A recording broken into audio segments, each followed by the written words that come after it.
resumão do que aconteceu de mais importante no segundo dia do Congresso American Heart. Não vou enrolar, já vou falar logo de cara o highlight principal. Na minha opinião, estudo River, estudo brasileiro, mais de 1.000 pacientes, vários amigos, colegas, ex-chefes de serviço meus do passado, que estão lá entre os primeiros autores, Dr. Renato Lopes, Dr. Diana Lampreia, Dr. Pedro Barros, os últimos 2 colaboradores do Cardio Papers. O Dr. Renato já fez várias lives com a gente, enfim, várias pessoas conhecidas. E o que é que o estudo viu? Bem, a gente sabe que o paciente que tem FA e tem prótese biológica em posição mitral, via de regra vai ter indicação de anticoagulação, certo? O ideal seria, pelas diretrizes, você usar o chá de Svasc nesse paciente. Se for um chá de Svasc mais alto, etc., você vai anticoagular, mas via de regra vai anticoagular. Qual era a grande questão? Você vai para a diretriz brasileira de valvopatia, que saiu tem poucas semanas. Paciente com prótese biológica mitral e FA, o que é que você deve usar? Pela diretriz, varfarina, classe 1, e os novos anticoagulantes, né, os anticoagulantes orais diretos, classe 2B, ou seja, ali considerar tal. Por que isso? Porque os trabalhos, os clássicos que avaliaram pacientes em relação ao uso de novos anticoagulantes, tinham muito poucos pacientes com prótese biológica mitral, né? Muito poucos. Você vai aqui para o Engage, para o Aristotle, poucas dezenas de pacientes, isso trabalhos com 18 mil, 21 mil pacientes. Então a evidência não era lá essas coisas todas. Agora a gente tem esse estudo brasileiro, mais uma vez, para responder essa pergunta. O que é que o estudo viu?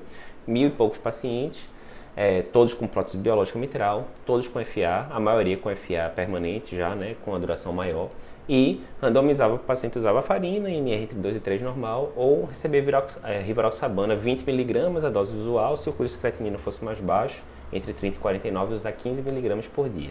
O objetivo do trabalho era mostrar não inferioridade. Aquela história, os novos anticoagulantes, eles até se mostraram melhores em uma série de aspectos em relação à varfarina. Mas não precisa nem ser melhor. Só ser igual, só o fato de você não ter que ficar naquele lero-lero de ficar repetindo INR do paciente periodicamente, etc, etc.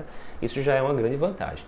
Resumindo, o objetivo era esse, né? O endpoint primário incluía morte, desfechos isquêmicos, como AVC, trombose de prótese, etc., e desfechos hemorrágicos, né? Sangramentos mais relevantes e tal. No final das contas, foi não inferior, né? Ou seja, as estratégias foram similares em todos os aspectos, na verdade, muito poucas diferenças ali em análise secundária e tal. De forma geral, bem similar uma coisa com a outra. Por que esse estudo é relevante? Acabei de dizer. A diretriz coloca a varfarina como classe 1 e coloca os novos anticoagulantes como 2B. Então, a partir disso, a diretriz tem que mudar, né? Porque agora a gente já tem uma evidência bem melhor. Uma coisa interessante, 18% mais ou menos dos pacientes tinham prótese biológica colocada foram incluídos no trabalho, tendo colocado prótese num período muito recente, há menos de 3 meses, né? E os resultados desse grupo foram similares aos dos outros pacientes, né? De todo jeito, é um subgrupo, né? Menos de 20% da população total, ainda não dá pra gente bater o martelo em relação a isso, porque essa é outra dúvida, né? Nos pacientes que colocaram prótese biológica, há uma tendência pelas diretrizes internacionais, pela SBC nem tanto, mas pelas diretrizes internacionais, você anticoagular o paciente durante 3, 6 meses, e aí eu poderia usar novos anticoagulantes nesse caso. A gente tem alguma evidência melhor agora, né? Mas ainda não é a evidência definitiva, né? Então, ok, estudo bem importante, deve mudar a diretriz, e brasileiro, show de bola. Outros estudos do dia, a gente teve o Sugar, DMA-GEF, resumindo, vendo sigliflozina, usado em pacientes diabéticos ou pré-diabéticos com encefalofraccionação reduzida, ajudar a fazer remodelamento reverso do ventrículo esquerdo, diminuir o ventrículo esquerdo, que é uma coisa boa. Sim, teve benefício quando comparado com o placebo, estudo pequeno, tá? A gente continua sem saber ao certo o mecanismo final que as glifosinas trazem tanto benefício na insuficiência cardíaca, mas coloca mais uma peça do quebra-cabeça ali na compreensão do binômio aí, ISGLT2 e IC com fracionação reduzida. Terceiro estudo, Alfeus, comparou ticagrelor versus clopidogrel no paciente crônico que vai ser submetido a angioplastia. Como é que é o negócio? A gente sabe que no paciente agudo, os antiplaquetários mais potentes, prasugrel e ticagrelor, têm vantagem em relação ao clopidogrel, diminui evento isquêmico, etc. Ok. E no paciente crônico? No paciente crônico a gente já tem dado com prasugrel, um estudo antigo, 10 anos atrás, Trigger PCI, que não mostrou diferença, foi parado no meio o estudo, porque viram que não ia ter diferença. Então, o básico é a gente usar clopidogrel no paciente que vai para angioplastia crônica, ambulatorial, coisa do tipo. Será que o ticagrelor teria algum benefício? Né? Será que diminuiria evento? Porque esses pacientes podem ter aqueles infartos perioperatórios, né? Que seria periprocedimento, que seria o 4A, o 4B da definição universal de infarto, enfim.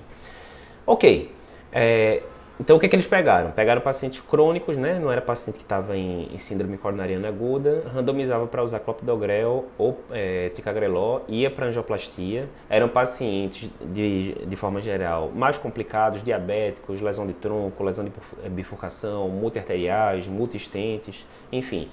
E observaram se esses pacientes se eles iam evoluir com diferença em relação a esses desfechos de infarto, periprocedimento, trombose de stent, etc. Não teve diferença. Resumindo, não teve diferença. Isso é importante por quê? Porque continua o raciocínio de sempre. Paciente crônico usa clopidogrel, velho de guerra. Paciente agudo, você tende a preferir ticagrelor e prasugrel. Quando a gente vai para a diretriz europeia de 2019 de DAC crônica, ele bota lá uma indicação que é bem a opinião do especialista, que em anatomias mais complexas, etc., você poderia considerar, no caso da angioplastia, botar ticagrelor ou prasugrel. Mas já não tinha muita evidência com o prasugrel. E agora com o ticagrelor a gente tem essa resposta também que não teve benefício, certo? Apesar da agregabilidade plaquetária ter diminuído com o ticagrelor, que é previsível. Mas isso não interessa. O que interessa é desfecho clínico, não teve grandes diferenças de desfecho clínico. E o último trabalho, o quarto dia que a gente vai chamar atenção, é o ARP-MINOCA. Resumindo, todos os trabalhos têm o vídeo específico, né, comentando em maiores detalhes, mas a gente sabe que MINOCA, né, 5, 6%, até 15% em alguns trabalhos dos pacientes que têm infarto agudo do miocárdio, na hora que vão para o CAT, não tem lesão obstrutiva, acima de 50%. A gente categoriza esses pacientes como sendo portadores de MINOCA, infarto agudo do miocárdio, sem lesão obstrutiva coronariana. Ok. O problema é que muitos desses pacientes ficam sem um diagnóstico específico. Isso aí pode entrar um bocado de coisa aí no meio. Vasoespasmo, dissecção de coronária, instabilidade de placa menor do que 50%. Enfim, tem vários diagnósticos diferentes e o tratamento é diferente. O que esse estudo fez? Pegou mais de 100 mulheres com MINOCA e elas eram submetidas à ressonância e OCT, tomografia de coerência óptica, né, pelo CAT. E observou-se que na hora que você junta esses dois métodos de imagem, mais de 84% das pacientes chegavam a um diagnóstico final, né? Isso é muito importante, porque, por exemplo, 14% tinha miocardite. O tratamento de miocardite é totalmente diferente do tratamento de uma paciente que tem uma placa de 30%, mas que instabilizou e jogou trombo distal para a coronária, né? Esse segundo caso, você vai tender a fazer AS, segundo antiplaquetário, estatina, pacote de coronariopatia. Paciente com miocardite é outros 500, né? Então, um trabalho interessante, pequeno, 115, 116 pacientes, mas que ratifica a importância da gente dar o diagnóstico etiológico na MINOCA, senão a gente fica tratando a esmo, né? E aí, no diagnóstico de MINOCA tem muito diagnóstico diferente e que os tratamentos são bastante distintos. Então, segundo dia importante, estudo mais importante, o RIVER, na minha opinião. Vamos continuar, que tem muita coisa ainda aí no Congresso da American Heart para a gente cobrir.